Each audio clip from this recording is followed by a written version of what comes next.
بالله من الشيطان الرجيم.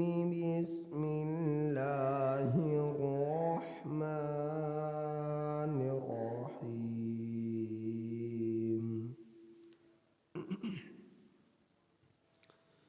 وإن تطع أكثر من في الأرض يضلوك عن سبيل الله إن يتبعون إلا الظن وإن هم إلا يخرصون. إن ربك هو أعلم من يضل عن سبيله وهو أعلم بالمهتدين.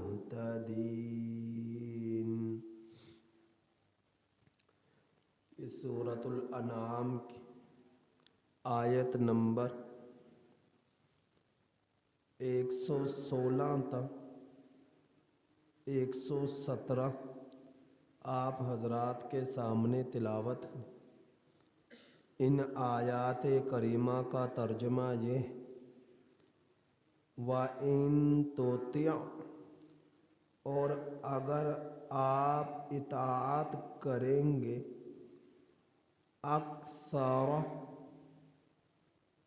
اکثر من فی الارض، ان لوگوں کی جو زمین میں ہیں، یضلوک، وہ لوگ آپ کو بہکا دیں گے، عن سبیل اللہ، اللہ کے راستے سے۔ اور اگر آپ اطاعت کریں اکثر ان لوگوں کی جو زمین میں ہیں، وہ لوگ آپ کو بہکا دیں گے اللہ کے راستے سے۔ ان یتبعون، نہیں وہ لوگ پیروی کرتے، الا الظن، مگر گمان کی، وَإِنْ هُمْ، اور نہیں ہیں وہ لوگ، الا یخرصون، مگر اٹکل تخمینے لگاتے۔ ان ربک، بے شک تیرا رب، ہوا اعلم، وہ خوب جانتا ہے، من یضل، جو شخص بہک گیا، عن سبیلہ، اللہ کے راستے سے، وہو اعلم، اور وہ اللہ خوب جانتا ہے، بالمہتدین، ہدایت یافتہ لوگوں کو۔ گزشتہ آیات کریمہ میں آپ حضرات نے یہ بات سنی کہ مصنادید مکہ، یعنی مشرکین مکہ کے سرداروں کی اکثریت ایک وفد کی صورت میں نبی کریم صلی اللہ علیہ وسلم کے پاس آئے، اور آ کر ان لوگوں نے آپ صلی اللہ علیہ وسلم سے یہ کہا کہ یہ مکہ دار الامن تھا اور اچھی بھلی زندگی گزر رہی تھی، جب سے آپ نے لا الہ الا اللہ کی رٹ لگائی ہے، اس وقت سے ہی مکہ کے اندر فساد برپا ہو گیا، باپ اور اولاد میں جھگڑے پیدا ہو گئے، بھائی بہن میں جھگڑے پیدا ہو گئے، خاوند بیوی میں جھگڑے پیدا ہوں گے، داماد سسر میں جھگڑے پیدا ہوں گے، تو شہروں میں، بازاروں میں، دیہاتوں میں آپس میں اختلافات پیدا ہوں گے، جھگڑے پیدا ہوں گے۔ اب وہ جھگڑے کو کس بات سے تعبیر کر رہے تھے؟ کسی کا بھائی مسلمان ہو گیا، کسی کی بہن مسلمان ہو گئی، کسی کا بیٹا مسلمان ہو گیا، کسی کا باپ مسلمان ہو گیا، کسی کا خاوند مسلمان ہو گیا، کسی کی بیوی مسلمان ہو گئی۔ اب یقیناً جس نے حق کو قبول کر لیا وہ ناحق لوگوں سے دوری اختیار کرے گا۔ تو وہ کہنے لگے جب سے آپ آئے ہیں تو اس وقت سے فساد برپا ہو گیا،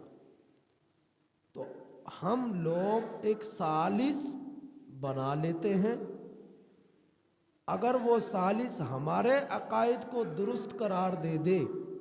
تو آپ ہمارے عقائد کو تسلیم کر لیں، ہمارے ساتھ شامل ہو جائے، اور اگر وہ ثالث آپ کے عقیدے کو درست قرار دے دے، آپ کے دین کو درست قرار دے دے تو ہم آپ کے دین کو قبول کر لیں گے۔ تو پیارے اللہ جل جلالہ نے اس کا جواب دیا جو نبی نے ان کو سنایا، پیارے رسول صلی اللہ علیہ وسلم نے ان کو سنایا کہ میں اللہ کے سوا کسی کو ثالث نہیں بناتا، اللہ کے سوا کسی کو حکم نہیں بناتا، میرا ثالث، میرا حکم میرا اللہ ہے، مجھے کسی کی ضرورت نہیں ہے کہ وہ میرا ثالث بنے، وہ میرا حکم بنے، وہ میرے بارے میں فیصلہ کرے کہ بھئی تیرا یہ دین نہ حق ہے یا حق ہے، مجھے کسی کی ضرورت نہیں ہے۔ اور یقیناً انہوں نے یہ بات اس لیے کہی کیونکہ اکثریت تو مکہ کے اندر مشرکین کی تھی، کافروں کی تھی، بدکاروں کی تھی، اور آپ صلی اللہ علیہ وسلم کے دین سے نفرت کرنے والوں کی تھی، تو انہیں معلوم تھا کہ ہمارے ہی حق میں فیصلہ ہوگا، اس لیے انہوں نے یہ بات کہی۔ پھر انہوں نے دوسری بات یہ کہی کہ صلح کرانے کے لیے ایک اور طریقہ بھی اپنایا جاتا ہے، صلح کرنے کے لیے ایک اور صورت بھی اختیار کی جاتی ہے، چلو آپ اگر اسے نہ مانیں، اگر آپ اسے نہ مانیں تو پھر ہم ایسا کر لیتے ہیں کہ کسی کے تیسرے کے بارے میں لوگوں کی اکثریت کو دیکھ لیتے ہیں کہ اکثریت لوگوں کی کس طرف ہے، آپ کی طرف ہے یا ہماری طرف ہے۔ اگر اکثریت لوگوں کی رائے ہمارے حق میں ہے اور وہ ہمارے طرف ہے تو آپ ہماری طرف لوٹ آئیے، اگر اکثریت لوگوں کی آپ کی طرف ہے تو ہم آپ کی طرف لوٹ آتے ہیں، آپ کے دین کو قبول کر لیتے ہیں۔ پہلے تو یہ کہا ثالث بنا لیتے ہیں، پھر انہوں نے دوسری بات یہ کہی کہ اکثریت کو دیکھ لیتے ہیں کہ اکثریت لوگوں کی تعداد کن کی طرف ہے، ہماری طرف ہے یا آپ کی طرف ہے، جس کی طرف اکثر لوگوں کی تعداد ہوگی تو اسی کے ساتھ ہم مل جائیں گے، اگر ہماری طرف ہوئی تو آپ ہمارے ساتھ مل جائیں، اگر آپ کی طرف ہوگی تو ہم آپ کے ساتھ مل جائیں گے۔ پیارے اللہ جل جلالہ نے ان کی اس بات کا جواب ان آیات کریمہ میں دیا جو ابھی آپ حضرات کے سامنے تلاوت ہوئی۔ اس میں اللہ نے ارشاد فرمایا وَإِن تُطِعْ، اگر آپ اطاعت کریں اکثر من فی الارض، اکثر ان لوگوں کی جو زمین میں ہیں، یضلوک، تو وہ آپ کو بہکا دیں گے، عن سبیل اللہ، اللہ کے راستے سے، ان یتبعون، نہیں وہ لوگ پیروی کرتے، الا الظن، مگر گمان کی، یہ مشرکین اپنے خیالات کی، اپنے گمانوں کے پیچھے چلتے ہیں، وَإِنْهُمْ، اور نہیں ہیں وہ لوگ، إِلَّا يَخْرُصُونَ، مگر وہ لوگ اٹکل تخمینے سے کام لیتے ہیں، اندازے سے کام لیتے ہیں، وہ لوگ اس کے سوا ان کے پاس کوئی دلیل نہیں ہے، کہ جس دلیل کے ذریعے وہ اپنے آپ کو حق ثابت کر سکے، سچا ثابت کر سکے، درست ثابت کر سکے، ایسی ان لوگوں کے پاس کوئی دلیل نہیں ہے۔ آپ صلی اللہ علیہ وسلم کے پاس تو دلائل کے انبار تھے، قرآن تھا اور معجزات تھے۔ آپ صلی اللہ علیہ وسلم کا اپنا وجود ہی تھا کہ لوگوں نے دیکھا 40 سال نبی کریم صلی اللہ علیہ وسلم کی زندگی ان کے درمیان گزری، نہ کبھی کسی سے بددیانتی، نہ کبھی جھوٹ، نہ کبھی خیانت، کبھی کوئی گناہ، کوئی شراب، کوئی جھوٹ، کوئی گناہ نام کی چیز نہ تھی۔ ہر برے کام سے اللہ نے آپ کی حفاظت فرمائی، کیونکہ انبیاء گناہوں سے معصوم ہوتے ہیں۔ تو 40 سال گزر گئے، تھوڑا عرصہ نہیں ہوتا، 40 سال کا بہت لمبا عرصہ ہوتا ہے۔ ان لوگوں کے درمیان انہوں نے آپ صلی اللہ علیہ وسلم کے اٹھنے کو بھی دیکھا، لیٹنے کو بھی دیکھا، گھر میں داخل ہونے کو بھی دیکھا، بازار کی زندگی کو بھی دیکھا، دیہاتی زندگی کو بھی دیکھا۔ آپ صلی اللہ علیہ وسلم کے ان کے درمیان زندگی گزری، 40 سال یوں گزر گئے، اور 40 سال کے بعد اللہ رب العزت نے آپ پر وحی کا سلسلہ شروع فرمایا۔ تو اگر جھوٹ بولتے تو 40 سال میں کیوں نہیں بولا؟ اگر خود سے اپنی طرف سے بھی باتیں بیان کرتے تو 40 سال پہلے کیوں نہیں بیان کی؟ پھر انہوں نے نہ آپ کو لکھتے ہوئے دیکھا، نہ پڑھتے ہوئے دیکھا، نہ کسی سے سیکھتے ہوئے دیکھا، تو یکا یک آپ کی زبان سے ایسا پیارا کلام جو حیران کر دے انسانوں کو، جو حیران کر دے اللہ کے مخلوق کو، جنات بھی حواس باختہ ہو کر جن کے رفتاریں رک جایا کرتی تھی اور کان لگا لگا کر سنا کرتے تھے، یہ کس کی آواز ہے، یہ کیسا کلام ہے؟ اور پھر کہا کرتے یہ تو اسی طرح کا کلام ہے جس طرح کہ پہلے نبیوں کو سے ہم سنتے رہے۔ تو یہ تو وحی ہے، جس طرح پہلے پیغمبروں پر اترتی تھی اسی طرح یہ بھی وحی ہے۔ تو اللہ رب العزت نے ان کے بارے میں فرمایا ان ربک هو اعلم، بے شک تیرا رب خوب جانتا ہے، من یضل عن سبیلی، کون گمراہ ہوا اس کے راستے سے، وہو اعلم بالمہتدین، اور کون وہ جانتا ہے کہ کون ہدایت یافتہ ہے، ہدایت والوں کو بھی جانتا ہے، گمراہ لوگوں کو بھی جانتا ہے، سب اللہ کے علم میں ہے، سب اللہ کی نظروں میں ہے، کوئی رب سے چھپا ہوا نہیں ہے۔ تو اللہ رب العزت نے دنیا میں پیغمبر جو اللہ نے بھیجے، بہت سارے پیغمبر ایسے بھی تھے، یہ تو آپ صلی اللہ علیہ وسلم پر نا ایمان لانے والوں کی اکثریت ہے، جن کے بارے میں وہ کہہ رہے تھے کہ اکثریت کو دیکھ لیتے ہیں کہ آپ کی طرف ہے یا ہماری طرف ہے۔ تو دنیا میں تو ایسے بھی پیغمبر گزرے جن پر ایک شخص بھی ایمان نہ لایا، ایک شخص بھی ایمان نہ لایا، نہ بیوی ایمان لائی، نہ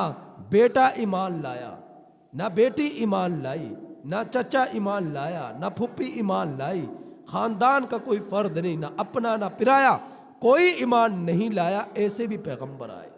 ایسے بھی پیغمبر آئے کہ جن پر صرف 2 شخص ایمان لائے، جن پر صرف 3 شخص ایمان لائے، ایسے بھی پیغمبر دنیا کے اندر آئے۔ تو اکثریت کو نہیں دیکھا جاتا کہ اکثریت کس طرف ہے، تو یہ بھی ان کا ایک، انہیں معلوم تھا کہ اکثر تو کافروں کی تعداد ہے، اکثریت تو مشرکین کی ہے، اکثریت تو کافرین کی ہے، اکثریت تو منافقین کی ہے، یہ لوگ تو جانتے تھے اور انہیں معلوم تھا اگر ان باتوں میں سے ہماری ایک بات کو بھی اللہ کے رسول صلی اللہ علیہ وسلم تسلیم کر لیا تو یقیناً ہم ہی غالب آئیں گے اور آپ صلی اللہ علیہ وسلم جو ہے اس میں پیچھے رہ جائیں گے۔ لیکن اللہ نے جواب دیا کہ اے میرے پیغمبر ان سے کہہ دیجئے میں اللہ کے سوا کسی کو ثالث نہیں بناتا کہ وہ آ کر کہے کہ تم میں کون، کس کا عقیدہ درست ہے، کسی کا غلط ہے، کس کا غلط ہے، میں اللہ کے سوا کسی کو ثالث نہیں بناتا۔ اللہ نے جواب دیا کہ پیارے رسول صلی اللہ علیہ وسلم ان کو بتلا دیجئے، اور دوسرا جواب یہ بھی دیا کہ تم کہتے ہو کہ اکثریت کس کی طرف ہے، تو ایسے بھی پیغمبر آئے جن پر ایک شخص بھی ایمان نہیں لائے، اور ایسے بھی آئے جن پر 2 صرف ایمان لائے، 3 صرف ایمان لائے۔ حضرت نوح علیہ السلام نے 950 سال تبلیغ کی، 80-82 کے قریب ایمان لائے، 950 سال۔ آج ہماری عمریں صرف 60 70 80 برس کے قریب ہے، مر کر کوئی 100 پر پہنچ گیا، لیکن اس وقت عمریں کتنی تھی؟ 1300۔ حضرت نوح علیہ السلام کی عمر تو 1300-1400 سال کے قریب تھی، یعنی 950 سال آپ نے تبلیغ کی، اور جب آپ نے تبلیغ کا سلسلہ شروع کیا اس وقت آپ کی عمر تقریباً 450 سال کے قریب تھی۔ 450 سال کی عمر جب پہنچی، پھر اللہ کی طرف سے حکم ملا اور آپ نے لوگوں کو دین کی طرف بلانا شروع کیا، تو 950 سال تک بلاتے رہے۔ اس اعتبار سے حضرت نوح علیہ السلام کی عمر مبارک تقریباً 1300-1400 سال کے قریب عمر تھی۔ تو لوگ کتنے ایمان لائے 950 سال کی تبلیغ میں؟ 80-82 کے قریب، اس سے زیادہ نہیں۔ تو اکثریت کو نہیں دیکھا جاتا، یہ دیکھا جاتا ہے کہ اللہ رب العزت نے حق اور سچ کس چیز کو بنایا۔ پیارے رسول صلی اللہ علیہ وسلم کے سوا جتنے بھی اس سے پہلے لوگ تھے، ان کے آپس میں زندگی بے حیائی، بدکاری، برے کاموں میں گزر رہے تھے۔ اللہ نے کہ رسول صلی اللہ علیہ وسلم نے آ کر ان کو پیارا مذہب دیا، دین اسلام دیا، پاکیزہ مذہب دیا۔ اگر وہ ایمان نہیں لائے تو وہ ان کی ضد تھی، وہ ان کی عناد تھی، اپنی ضد اور انا کی بنا پر وہ لوگ ایمان نہیں لائے۔ اللہ تعالیٰ سے دعا ہے کہ اللہ تعالیٰ ہم لوگوں کی ایمان اور سلامتی والی طویل زندگی نصیب فرمائے، اور قرآن کریم کی آیات کریمہ کی کامل سمجھ نصیب فرمائے، ہر طرح کے کفر اور شرک سے ہم سب کی حفاظت فرمائے۔ الحمدللہ۔